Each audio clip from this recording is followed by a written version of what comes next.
दौसा से है, जहां पर मेहंदीपुर बालाजी में 12 अप्रैल को हनुमान जन्मोत्सव बड़ी धूमधाम से मनाया जाएगा। इसे लेकर मेहंदीपुर बालाजी मंदिर ट्रस्ट के तहत व्यापक तैयारियां की जा रही हैं।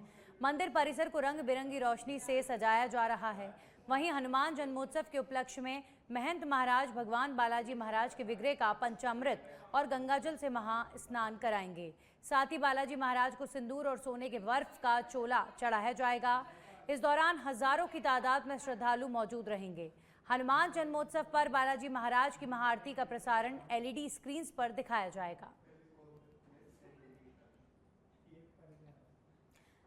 तो मेहंदीपुर बालाजी में हनुमान जन्मोत्सव बड़े ही धूमधाम से हर साल मनाया जाता है और इस बार भी भव्य तैयारियां की जा रही हैं। एलईडी स्क्रीन्स पर भगवान बालाजी के महाआरती की तस्वीरें सभी भक्तों तक पहुंचेंगी। 12 अप्रैल को मनाया जाएगा हनुमान जन्मोत्सव और तैयारियां मेहंदीपुर बालाजी में अभी से ही शुरू हो चुकी हैं। व्यापक तैयारियां की जा रही हैं और हजारों लाखों श्रद्धालु मेहंदीपुर बालाजी के भक्त बालाजी के जन्मोत्सव के कार्यक्रम में शामिल होंगे। तैयारियों की तस्वीरें भी आप लगातार देख रहे हैं। करौली शहर में महात्मा ज्योतिबा फुले की जयंती के उपलक्ष्य में शिक्षक संघ अंबेडकर ने संगोष्ठी का आयोजन किया। इस दौरान बाइक रैली निकाली गई। साथ ही महात्मा ज्योतिबा फुले की प्रतिमा पर माल्यार्पण भी किया गया। वहीं आयोजित संगोष्ठी में महात्मा ज्योतिबा फुले की जीवनी पर प्रकाश डाला। इस मौके पर शिक्षक संघ अंबेडकर के संरक्षक शैलेंद्र बागौरिया समेत तमाम लोग मौजूद रहे। बालोतरा जिले के समदड़ी पुलिस ने हिस्ट्री शीटर को अवैध पिस्टल के साथ गिरफ्तार किया है। पुलिस ने आरोपी के पास से एक देसी पिस्टल बरामद की है। वहीं पकड़े गए हिस्ट्री शीटर पर विभिन्न धाराओं में मामले दर्ज हैं।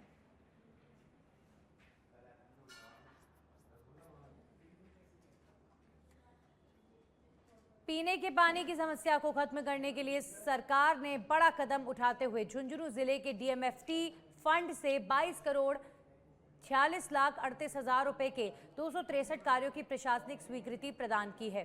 जनप्रतिनिधियों की अभिशंसा से डीएमएफटी मैनेजिंग कमेटी के अध्यक्ष जिला कलेक्टर राम अवतार मीणा ने ये स्वीकृति जारी की है। साथ ही संबंधित कार्यकारी एजेंसियों, पीएचईडी और पंचायत समितियों को निर्देशित किया कि वे जल्द से जल्द तकनीकी स्वीकृति और वित्तीय स्वीकृति प्राप्त कर इन कार्यों को शुरू करें। सरकार द्वारा झुंझुनू जिले में डीएमएफटी फंड के तहत 263 पेयजल से संबंधित कार्यों की सहमति दी है। 22 करोड़ 46 लाख में इससे पूर्व 12.5 करोड़ रुपए की राशि की सहमति झुंझुनू शहर में ऑडिटोरियम के लिए दी गई है और 20 लाख रुपए सड़क के लिए किठाना गांव में सैंक्शन की गई है। कार्यों की मैंने प्रशासनिक स्वीकृति जारी कर दी है। टीएस मंगवाई जा रही है और बहुत जल्दी ही वित्तीय स्वीकृति जारी करके कार्य प्रारंभ करवाई जाएगी। प्रदेश में सरकारी भर्तियों में नॉर्मलाइजेशन को लेकर विवाद खड़ा हो गया है। हाल ही में राजस्थान कर्मचारी चयन बोर्ड द्वारा पशु परिचय भर्ती के नतीजे में किए गए नॉर्मलाइजेशन को लेकर बोर्ड के बाहर बड़ा प्रदर्शन देखने को मिला था। अब आगामी भर्तियों में नॉर्मलाइजेशन को लेकर भी मोर्चा खोल दिया गया है। देखिए एक खास रिपोर्ट।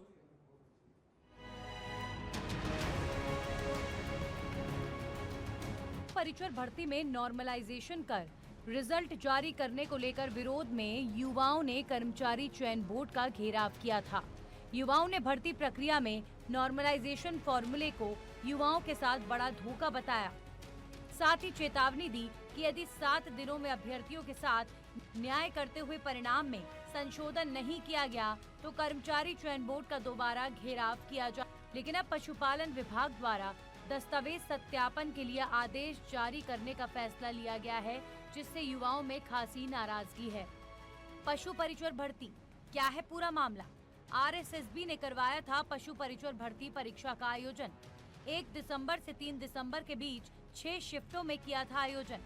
एग्जाम 6 शिफ्टों में होने के कारण नॉर्मलाइजेशन और स्केलिंग से रिजल्ट निकाला। चयन बोर्ड ने पदों के 63 गुना अभ्यर्थियों का रिजल्ट जारी किया। कुल 4,06,826 अभ्यर्थियों को मेरिट में जगह दी गई। इसमें नॉन टीएसपी के 1,83,196 अभ्यर्थी और टीएसपी के 23,630 अभ्यर्थी रहे, जबकि कुल रिक्तियां 6,433, 5,934 नॉन टीएसपी के पद हैं और 499 टीएसपी के। भर्ती में कुल 17,63,897 आवेदन आए, जिनमें 10,52,566 ने एग्जाम दिया। सच बेधड़क ने नॉर्मलाइजेशन को लेकर बोर्ड अध्यक्ष मेजर जनरल आलोक राज से भी उनका पक्ष जाना। अध्यक्ष आलोक राज का कहना है कि इस पूरी प्रक्रिया में कुछ न कुछ तो कमी है।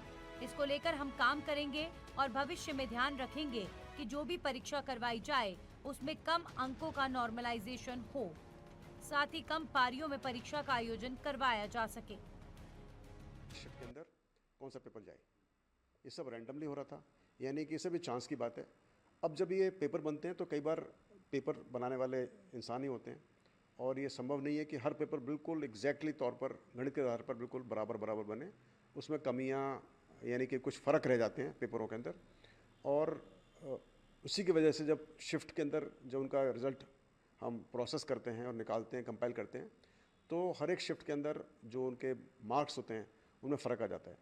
किसी शिफ्ट के अंदर मार्क्स बहुत अच्छे आएंगे, किसी शिफ्ट में कम आएंगे, और कई बार चांस भी होता है कि उस बच्चे में, उस शिफ्ट में कैसे बच्चे बैठे हुए हैं।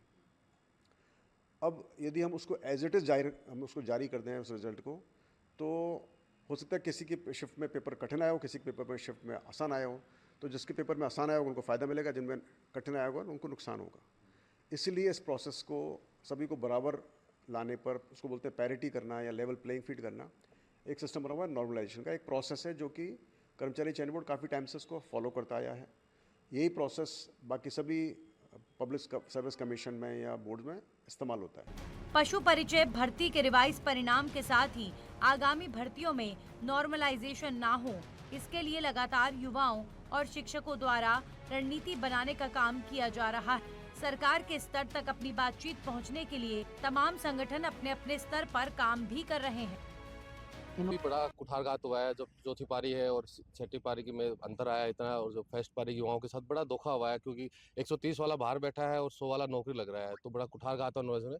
और अब हमारी टीम राष्ट्रमंडल यूनियन पूरा प्रयास कर रही है। हम जल्दी हमें CMR में विज्ञापन देंगे और सरकार से भी मांग करेंगे कि भविष्य, और बोर्ड अध्यक्ष से भी मैं आने वाले वीक में मिलूंगा, क्योंकि इस वीक में छुट्टियां हैं, कि भविष्य में अब जब बड़ी भर्ती आ रही है, बड़ी भर्ती चतुश्रेणी कर्मचारी की आ रही है, जिसके अंदर लगभग मान रहे हैं कि 20 लाख प्लस लोगों ने फॉर्म भरेंगे, तो उसमें हमारी मांग रहेगी जितनी कम पारियों में पेपर हो, जैसे कि 2 पारी में या 3 पारी में, एग्जाम 2 से 3 पारियों में ज़्यादा सेंटर बढ़ाकर और कम पारियों में पेपर हो, और साथ ही साथ में कोशिश करेंगे जो पेपर का जो स्तर है वो लगभग सेम रहे, जिससे क्या नॉर्मलाइजेशन जो समस्या है वो बंद हो जाए, क्योंकि इससे बहुत बड़ा नुकसान होता है। आज से नहीं, पहले भी काफ़ी भर्तियों में ऐसा हो चुका है, तो हमारा प्रयास, हम लगातार प्रयास कर रहे हैं। उन्होंने थोड़ा सा जल्दबाजी करी है, जबकि इन्होंने खुद नहीं बोला था, बोर्ड के सचिव ने, कि हमें 7 दिन का समय दो, हम कोई नया फॉर्मूला जिस पर हम विचार कर लेते हैं। लेकिन इन्होंने इतनी जल्दबाजी करके निदेशालय के माध्यम से जो प्रेस नोट निकाला है, ये जल्दबाजी है। और मैं चाहता हूँ कि अभी भी बच्चों के साथ न्याय कैसे हो, इनको एक बार फिर से सोचना चाहिए, विचार करना चाहिए। हम सभी उम्मीद कर रहे हैं इनसे। अच्छा, आगे की क्या रणनीति? रणनीति ये है कि जो विद्यार्थी प्रताड़ित है, पीड़ित है और जिनके साथ अन्याय हुआ है, मैं आप तमाम विद्यार्थियों से ये कहना चाहता हूँ कि मैं आपको कहना चाहूँगा कि आप कोर्ट में यदि जाना चाहें तो आप जा सकते हैं। अब इस पूरे मामले में गेंद बोर्ड और सरकार के पाले में है। आगामी भर्तियों में नॉर्मलाइजेशन को लेकर किसी भी तरह का कोई विवाद खड़ा ना हो, इसका समाधान कब और कैसे सरकार अपने स्तर पर निकालेगी, ये देखने वाली बात रहेगी। ब्यूरो रिपोर्ट, सच पे धड़क। जीण माता मंदिर के पुजारियों का धरना समाप्त। इस वक्त की बड़ी खबर, पुजारियों, संतों और प्रशासन के बीच में सहमति बन गई है। पुजारियों ने जीण माता मंदिर बंद करने का, अनिश्चितकालीन तक धरना देने का आह्वान किया था, और अब उनकी जो कुछ मांगे हैं उस पर प्रशासन ने उन्हें वादा किया है, तो ये अनिश्चितकालीन जो धरना है वो समाप्त हो चुका है। भक्तों के लिए खोले गए मंदिर के कपाट, संतों और पुजारियों ने जीण माता के दर्शन कर समाप्त किया धरना। जांच में दोषी पाए गए सभी कर्मचारी सस्पेंड होंगे। कलेक्टर ने जांच के लिए 3 सदस्यों की जांच कमेटी बनाई। जीण माता थाने के 3 कांस्टेबल्स को लाइन हाजिर समेत अनेक मांगों पर सहमति बन गई है।